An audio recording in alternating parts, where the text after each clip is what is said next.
mo, ilabas mo yung totoo.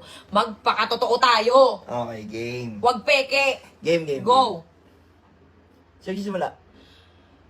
Bakit ka nawala? Bakit ka nawala? Nawala ako kasi... Simula nung una nating problema. Kwento mo. Huwag mo kwento yung kung ano yung dahilan na kasalanan mo kasi ayoko ring banggitin. Teka, kailan mo siya nawala? Anong date o ano? Yan. December 19 after Christmas party, hindi na siya umuwi. O, asa kayo December 19? Hindi. Bakit? Basta kung may problema kami ni Pacboy. Okay, ayoko naman banggitin kung ano man yung ginawa nito. Kaya kung mapapansin nyo, puro bash ako sa social media na hindi ko sinasagot. Naglabas lang ako na, ay may boyfriend na ako, naglabas na ako ng ganun. Wala eh. Doon ako naging masaya eh. Kumbaga, si Pacboy sa side niya, nung time na yun, siguro masaya siya. Tapos ako, bumira ako nitong January. Sige, masaya na ako biglang. Ito na yung kasiyahan ko. Ikaw kasi ang problema sa'yo, hindi ka nagpapakita sa social media. Yun lang yung problema.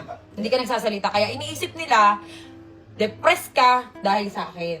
Dahil dun sa nangyari sa amin ni Tapang, kailan lang naman pumasok siya. Kaya nga. Pero actually, mga idol, kasalanan ko naman din talaga.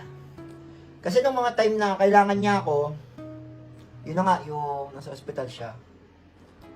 Wala ako nun. Halos inumaga na ako pauwi nun. Pero, ang totoo nun, kahit nagalit siya kasi, yung time na nasa ospital siya, walang kasama yung bata dito sa bahay. Oo, hindi, huwag natin ano yan. Hindi reason, yung sa pagbo-boyfriend ko naman, hindi reason yung mga kasalanan mo na dahil nawala ka nung New Year, hindi yun.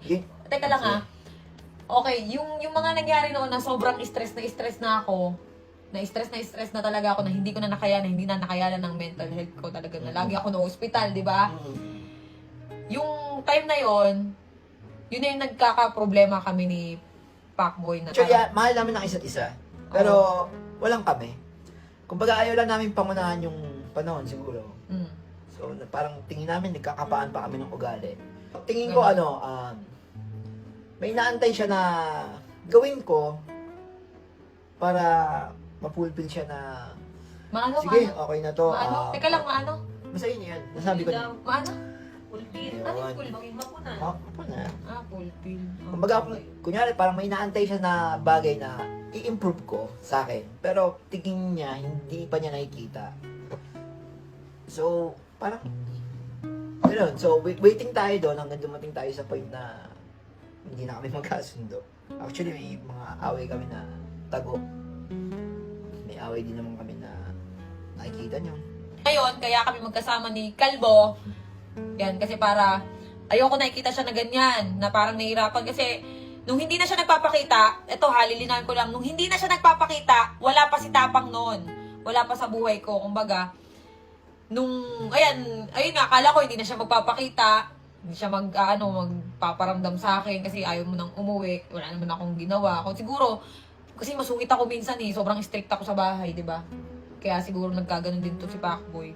Pero yung may bagay kasi siya na hindi niya talaga maiwasan. Kaya sa utak ko parang sakit-sakit na parang ano bang kulang, ano bang kailangan kong gawin para itigil mo yung ganitong bagay.